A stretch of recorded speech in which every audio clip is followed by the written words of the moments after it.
Hi, good morning, everybody, and welcome back, or welcome for the first time to this week's Jobtrain HoW talent session, where we talk about referrals. I hope this finds you well and not too hot.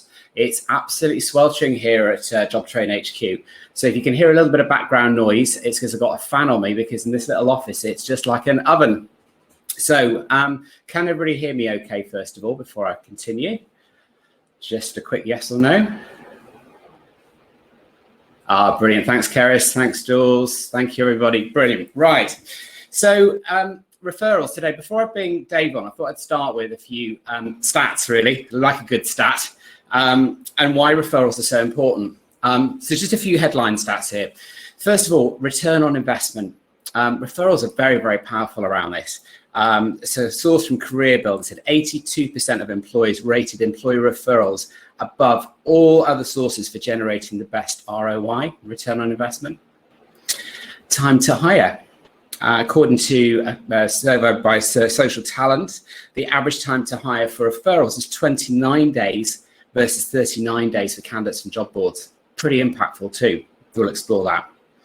And also, referrals are more likely to be hired as well, 3 to 4 times more likely to be hired actually compared to non-referred candidates. And retentions too. So referrals have quite a big impact on retention. And after 2 years, retention of referred employees is 45% compared to 20% from job boards. So obviously, referrals is something we need to really turn our attention to. And I'm very pleased that Dave from Creed is joining me again this morning. He's back for punishment. But Creed actually won awards for a referral scheme that they launched with a client of theirs, Assurance. So I couldn't think of anybody better to bring on and have a chat. So with that in mind, I'm going to go and find Dave, and I'm going to invite him on now. Right. Okay. There you are, inviting you on. And I think Dave is also in the office today as well. So his car parked up behind our office, as Creeds are our next door neighbours. So, Dave, are you there? Yeah, so I can't believe you blocked me already in the car park.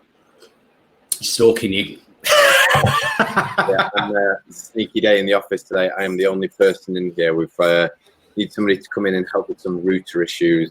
So I am designated person today. Oh, right. We had those a couple of weeks ago as well. It must be in the air. Yeah, it must be. Yeah, I've had some problems today, but I'm not going to bore everybody else with our internet connection problem. It's a little bit dark. I don't know why, because it's nice outside. But I think it's because you've got light behind you, but it just adds to the mystery. So, Dave, for anybody here that doesn't know you and doesn't know Creed, can you give us a quick introduction? Yeah, so I'm the Client Services Director at Creed Comms. I've been here for about 3 years, and I've been in the in a client service team in this industry for about 13 years now. That's all I've done since graduating. So it's my love, it's my passion. You'll probably see some of that on this call today. Referrals definitely up there.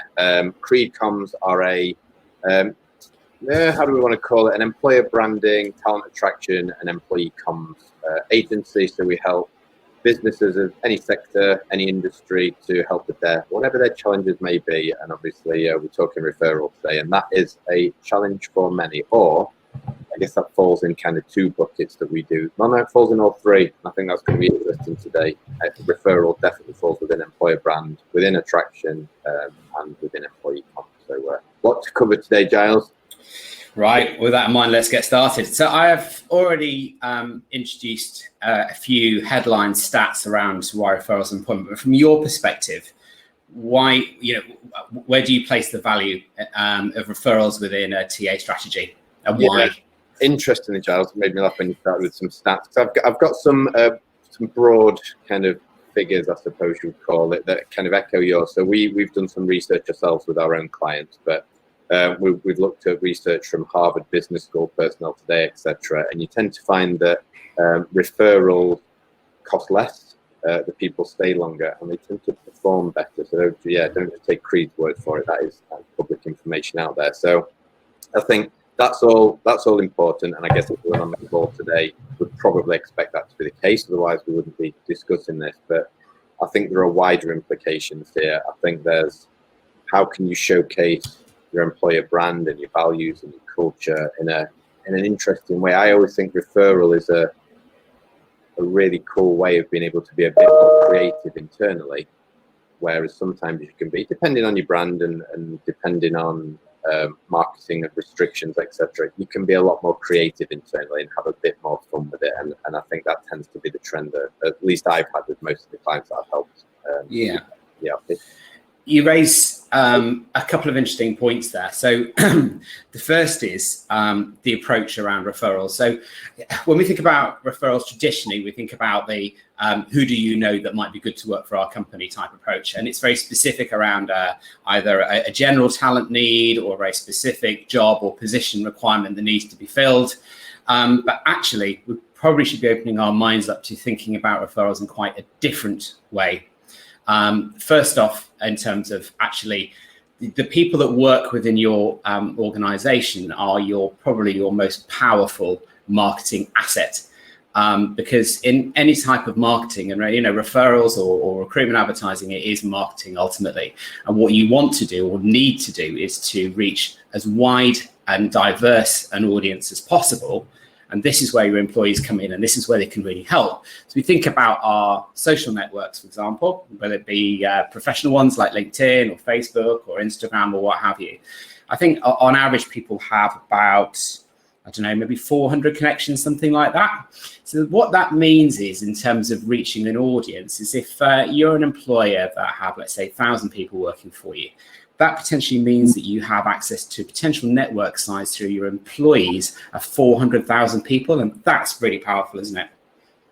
Well, it is, because obviously I tend to look at referrals and think, although there are exceptions to the rule, that if you're an employee working for a business, and I'm just going to pick on Claire because I've seen her in the chat from Vodafone, and if you're Claire and you're thinking to yourself, right, I'm going to refer this ex-colleague or this friend or family member, or whoever it may be, and I think that's another key point, is it should never be refer a friend, because I think it's so much bigger than that. But is that Claire, in my view, or whoever is doing this, is almost staking their own reputation within the business by putting somebody else forward and believing that that person is good enough to do that role and also fit into that company's culture, values, their whatever their employer brand may be, and the fit there.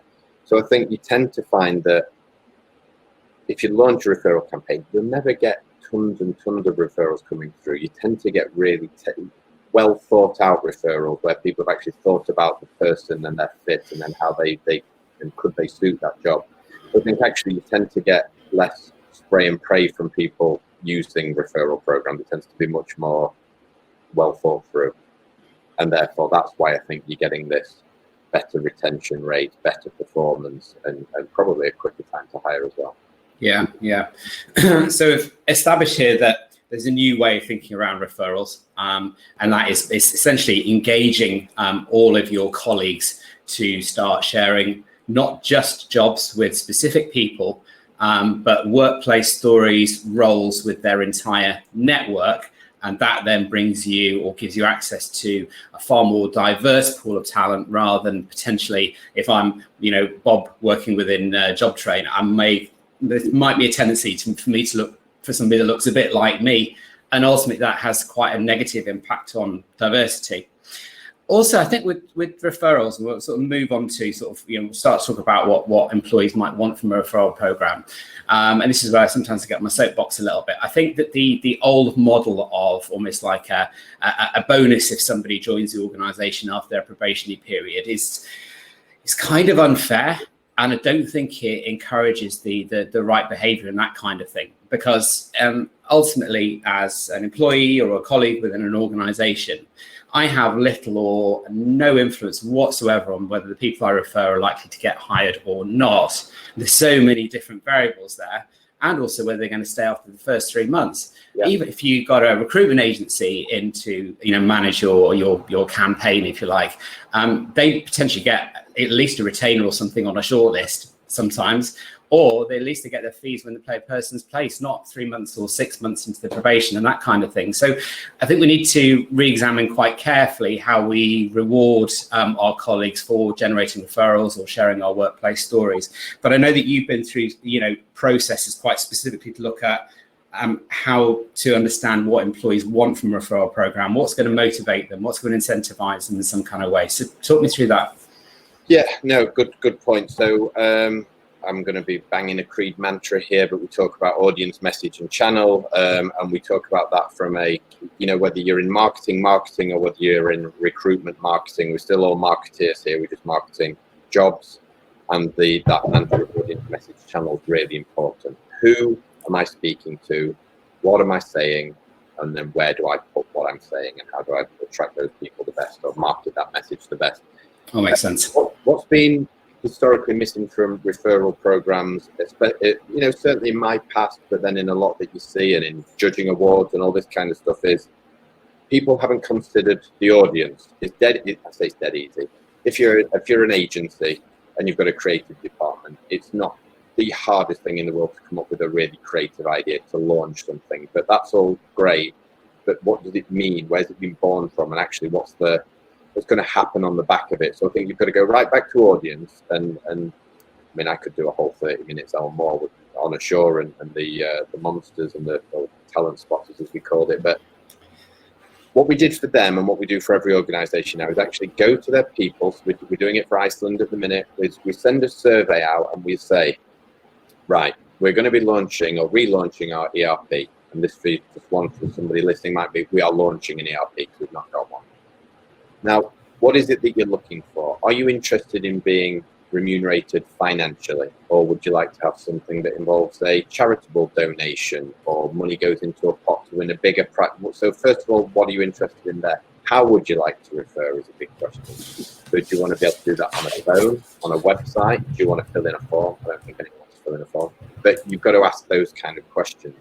Are you interested in micro rewards? So do you want a coffee if somebody gets to an interview stage? Or there's a bunch of stuff that you can do around that. So there's an awful lot of things that you can ask people, and an awful lot when you leave kind of some free open text questions for people to answer as to what would you like in this referral program? Ask your people, and then as you move into that next stage of message, which is then in this, the one I'm talking about is Ashore and these 3D monsters that we did with big eyes and stuff to look at, represent spot and talent. But whatever the creative manifests itself as, and what sorry, my lights are going out, and whatever the message, wave a lot more, I'll do it in a minute. Whatever the messaging is, it's got to be built on something that your employees have kind of bought into and they feel like they've been involved in it, and you're going to get such a much better response. Totally agree. And again, I keep coming back to this theme during these HoW talent sessions. I think getting senior leadership or an exec support for a referral program, a referral scheme is pretty important too, wouldn't you say? Yeah, and I mean, I know I'm going to keep using this example just because I think it's a really good one where that point's echoed, is that organisation's is their European HR director. He completely bought, so he's really behind a lot of the TA kind of projects, and he really backs them and supports them. And he already knew that their referral numbers were anywhere between 25 and 30% of annual hires were being made through referral prior to this campaign being launched. So when you're thinking to yourself, yeah, I think they were paying £500 for a contact center or warehouse referral, and then about, I think it's 1,000 for the head office ones. Still way cheaper than even the best stuff we were doing and talent attraction stuff across your job boards or whatever that may be. As a total spend, referral was bringing in a lower cost per hire and a better length of hire. And certainly for head office, where they struggled in their location to bring people in through recruitment consultancies quite a bit, this was certainly an awful lot better value for that. So they ended up upping it to, I think we got to 38% of hires were made through referral at the peak of their powers. I think it's in need of a bit of a refresh at the minute, so we're down to about 32%, but it's still ridiculously good. And that's all just because the people were asked up front what you're looking for. And then I think depends what your questions are going to be next, Giles, actually. So the two big things that then happened next, which was really important, which was come up with an identity. This was, any agency worth its salt will do all its research and then come to you with some creative concept of how what we found out in the research can then be launched creatively and have some meaning and some eye. So this is where you can have the fun and the eye catching. And they they and every client we work with, they pick a concept, and then it's about how you don't want that to feel like you're part of a scheme or part of a program. People kind of turn themselves off if they feel that they're part of something like that. So it needs to be an extension of your employer brand. It needs to feel fun, and that people are getting involved in something that's almost not formal. It's a little bit more, I don't know, casual in many ways. And then it's about marketing. It's just making sure that you don't just launch it and leave it. It's got to be continually reinforced. That particular client has a monthly monster reward. The names go into a hat and they can win a massive prize every month. And when somebody makes a referral, it's shouted about, the names go up on boards, emails go around the offices, people who referred the most and got the most high, all this kind of good stuff. They almost gamify, make it a bit of a competition as to who gets not the most, but the best referrals through. And I think that's a really nice way that they've done it, which is ask the people, create a really cool identity for it, and then don't let it just sit there and keep marketing it. Yeah, another good point there. So ultimately, sometimes with referral programs, if you're not communicating the successes that come from it, then as a colleague or as an employee, I might see referrals as something that isn't attainable in some way. And I think this comes back again to the importance of revisiting and looking at whether you can reward people in different ways, but at different stages of the recruitment process, such as, a smaller reward or points or something for applications, for interviews, for offers, not just hires as well. And then there's something that people then suddenly think, okay, I'm getting some benefit from this. This works for me. And also I'm hearing or I'm being told about the other successes in terms of people that come into the organization, been hired successfully, performing really well, all that kind of stuff as well. Yeah, true. And like you said, I think that's about automation of the process, if possible, which is, I know we're no doubt going to be talking about tech a little bit later on. Yeah. I think it'd be wrong of me to criticize people who are using forms and stuff. I know that is still going on, but I think realistically, in the modern day, and particularly in the current pandemic world, form completing or emails and stuff is probably not the best way of doing referrals. I think there are much slicker and employee friendly ways of doing it, which I know we'll come on to in a bit. But yeah, I think key things there, Giles, that you said is rewards don't always need to just be this big splurge of money. If you are going to pay money, make sure that, like you said, it's quicker than waiting till the full duration. I've seen a lot more businesses now paying 50% on day one, 50% on completion of probation, which seems fair. I kind of get that. That seems like a reasonable way of doing it. But I think those micro rewards for making referrals, for them getting an interview, for them getting to state whatever your different stages are that you feel someone should be rewarded. Just a little micro reward. It makes people, this is where I talk about it tying in with the brand. That is basically saying, I care about you as an employee because you have done something for us. Yeah, there's a bit of, selfishness, I guess is maybe the wrong word, but yeah, you might get some money out of it. But actually, you're doing us a favor by referring somebody that hopefully will come and be a great employee for us. And so here's a bit of a little thank you from the business as you go through. So it's just little nice touches and we know that helps with retention. Yeah, I mean, going back to the start of this conversation, within an organization, we are all by our nature, because of the different roles that we do, we're all individuals, we're diverse, and we all have different drivers or different things that motivate us. Cash seems like a really obvious thing, especially right now when we're in a recession. However, some people are motivated more by things like, donations to charity, or perhaps putting their rewards into a pot so that the team can benefit from something. I don't know. I'm into music, so it might be, so nice for the office or something like that. I don't know. But there's lots of different ways of looking at it in terms of that reward scheme, and different people in different areas of business are going to be motivated by more things. And equally, I think it's quite fair to attribute a higher value of reward for certain really hard to fill roles. So, within Jobtrain, developers, really good developers, are very hard to find. So, you might want to, rethink how you reward for different types of roles and that kind of thing too. And that's exactly what Assurant did. As, for example, their tech team was exactly the same. Giles, really tough to fill. I mean, they're based down in Crewe.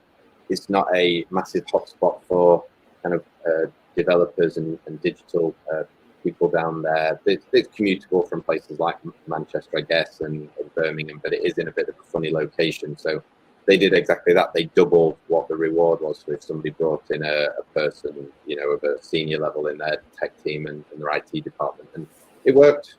Well, they got a couple of hires out of it that certainly saved them a fortune from agency fees. So it certainly did more than they would have done had they not done the extra incentive there. So it does work. Yeah. So it's kind of leading nicely into the tech conversation, because I guess people on this webinar will be thinking, okay, well, that sounds like a good idea. It makes sense to me to introduce something like micro rewards, or perhaps, having the ability to share out content, not just jobs. But how do we track this? How do we report on it? How do we work out what micro rewards we offer, where those referred candidates came from? If you're going to go into this level of detail with a big referral program, ultimately you probably need a piece of tech to support that, don't you? You do. Now because we get this quite a bit with clients, is because the tech element of it is the coolest element. I mean, I should be saying creative really, but it is the coolest element of it really when you see actually what it can do. But because there's obviously a cost attached to it, and it's an annual cost and stuff, that sometimes you can kind of hear the pauses sometimes afterwards, thinking, oh wow, so that's right, okay, got to think about that. We give two options to clients. We tend to say, first of all, there's a really basic solution that would still integrate with somebody like a Jobtrain, whoever the ATS provider is, where we can do just a really basic form filling, like a form on your career site, on a hidden page on your site, so no one else can get access to it apart from somebody who knows the URL. And you just fill in some basic details, and then it will ping off into a certain requisition in your ATS, and we can map all that out. That's a simple way of doing it in terms of build and creation, but there's still the manual processing in the back of, like, who's done the referral, where's that person up to in the referral process, when are we going to pay that person out, how are we going to determine micro rewards. So you've still got all the faffy bit to do in the back end. It's just an online form rather than it being a physical, like a handwritten form. The best type of solution is there's some now bespoke referral apps and platform that just manifests itself as an app as well, which I know we've worked with Assurant on. Giles, I know you work with for other organisations as well through Referral, and it does all this automatically. It's an app that people can access anywhere, anytime. It pulls all your vacancies through from your ATS into there, so at any given time people can just share those vacancies on their own. Going back to what you said, Giles, about network, you can share it out on your LinkedIn, Facebook, Twitter, WhatsApp now, email. So there's a bunch of, you can just copy the link. So there's loads of ways you can do it. Now, as soon as so if I'm in the app and I want to refer Giles for a job, the link I send out is unique to me. And if Giles clicks on that link and then makes an application, it shows up within the system. Dave has referred Giles to this job, and then everything that happens thereafter or happens automatically. You set what you want to send me as the referrer at each stage. So if Giles gets an interview, I get a £5 voucher down at the canteen, for example. That's what Assurant do. If he gets to second stage interview, I get a £10 Starbucks voucher. And there's a leaderboard thing going on as well. I'm also automatically put into this draw name out of a hat for the big prize that month kind of thing. And then if Giles gets the job, I automatically, it goes to finance, get the nod to say Giles has joined, so send Dave half the money for the referral, send him 250 quid. In fact, Giles, you'd be such a senior hire, I might get 500 quid for my first first payment. But yeah, are worth 500 quid. Yeah, I'll go with that. There you go. Yeah, I'll split it with you. So it's a really slick automated way of doing it. That from again taking this, there's budget to consider and there's all that stuff. And so you need to know what your audience want. Do they want an app? Do they want a platform? They might not care. If they don't care and you don't think it's going to add anything to your organization, then don't do it. But I would be surprised if they didn't. And the ease now of everybody doing things on phones is just it's more and more going in that direction, especially with people now working from home. And I think a nice easy platform is where things are going. Totally agree. You're interested in bringing a little bit of balance to this conversation. There are some really good referral platforms out there, and they are very powerful. They work very well indeed. We here at Jobtrain have the share and refer platform, which is the one that you're talking about, Dave. And it's almost its own, if you like, micro social network in terms of it's a place where all the available vacancies plus workplace stories are made available, so that employees each have their own individual login and they can share whatever content they want to. It might be a specific job, or it might be a video or a bit of news, whatever it might be. And they can choose when and where they share that. Now, it might be that somebody they don't even know, but is within their network, might engage with that content, might click on it, might apply for a job. And the platform itself then tracks that that's happened and then attributes, as you say, points or micro awards to that individual colleague within the organization. And then they have almost like a little tally. You can have leaderboards, you can have competitions as well. But then it creates almost like a bit more of a game, an experience, that kind of thing. And with a decent, well-promoted marketing plan behind it that is refreshed all the time, you then almost have a community of brand ambassadors within your organization using this platform to share out content, share out jobs, and then encourage people to, first of all, engage with the brand and ultimately, hopefully, apply for the jobs themselves as well. Exactly. And Giles, nail on the head there. One of the things there that I'd forgot to mention, actually, which was, and people who are listening in today, you'll know this from your own organisations, or if you've heard this before, but we hear it a lot, is employees going, I never go on our career site and have a look what jobs are available to even think about what to share.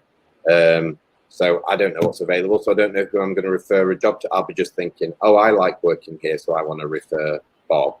But for what and why, that's not the right reason to be referring. Whereas this platform, or whatever you decide to do, by the way, this platform has nothing to do with Creed or Jobtrain. It is completely somebody else's.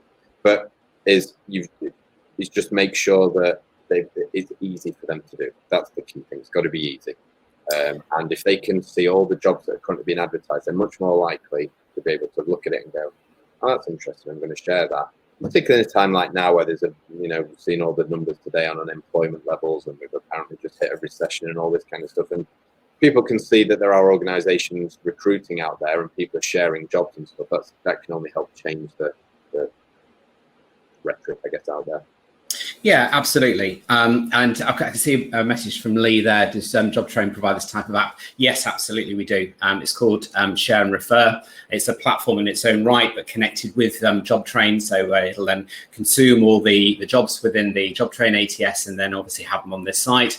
But what you can also do is you can actually push out campaigns, if you like. So you've got a specific job or a specific new video piece of content you'd like everybody to share, you can push that out. And the critical thing here is whether you use a platform or whether you just start to think slightly differently about encouraging your employees to share their workplace stories or jobs or what have you.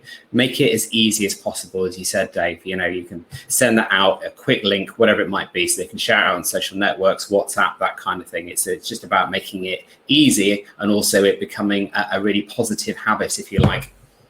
Yeah, it's just people are going to do things if it's easy.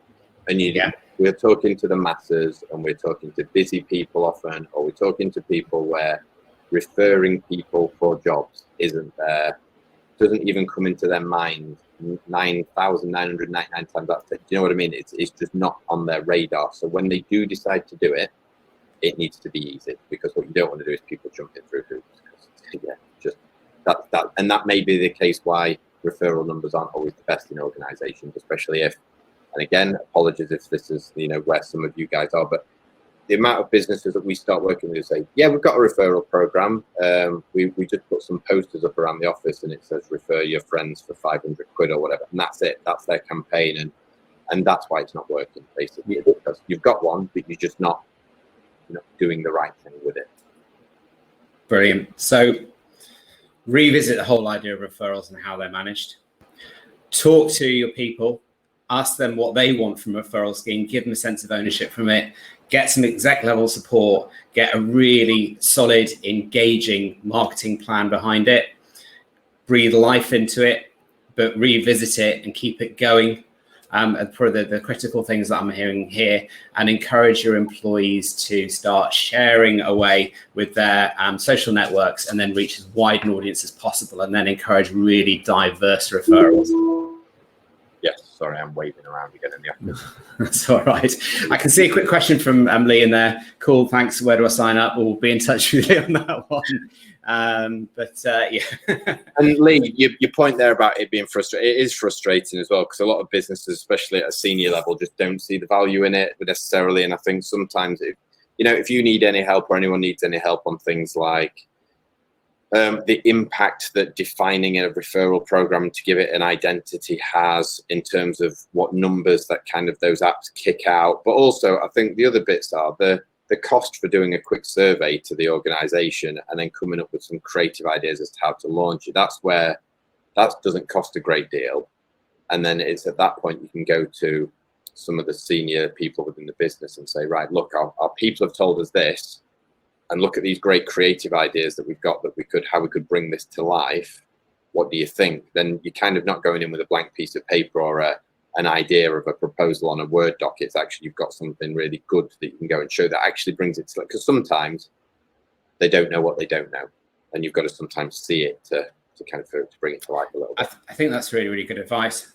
So if anybody that is interested in terms of the marketing element of creating a referral program, then do contact Dave. Dave, how do people reach you? They can reach me on, I'll put it in the chat, but I am nice and easy at dave@creedcomms.co.uk, or I am on LinkedIn. Brilliant. Multitasking. Excellent. I won't try and do the same, but if you've got any questions for me, giles@jobtrain.co.uk. Everybody, thanks for joining this morning. I hope you found it helpful. Dave, thank you yet again. We're back next week to talk about buying tech. So we've had a bit of a tech chat today. Buying tech can sometimes be a bit of a scary thing to do, but we're going to give you loads of hints and tips on how to buy tech with confidence. So looking forward to seeing you here again next week, Dave. Hope everybody here has a brilliant week, and stay cool. Stay cool. Thanks, guys. Cheers, guys. Miles. Bye. Bye.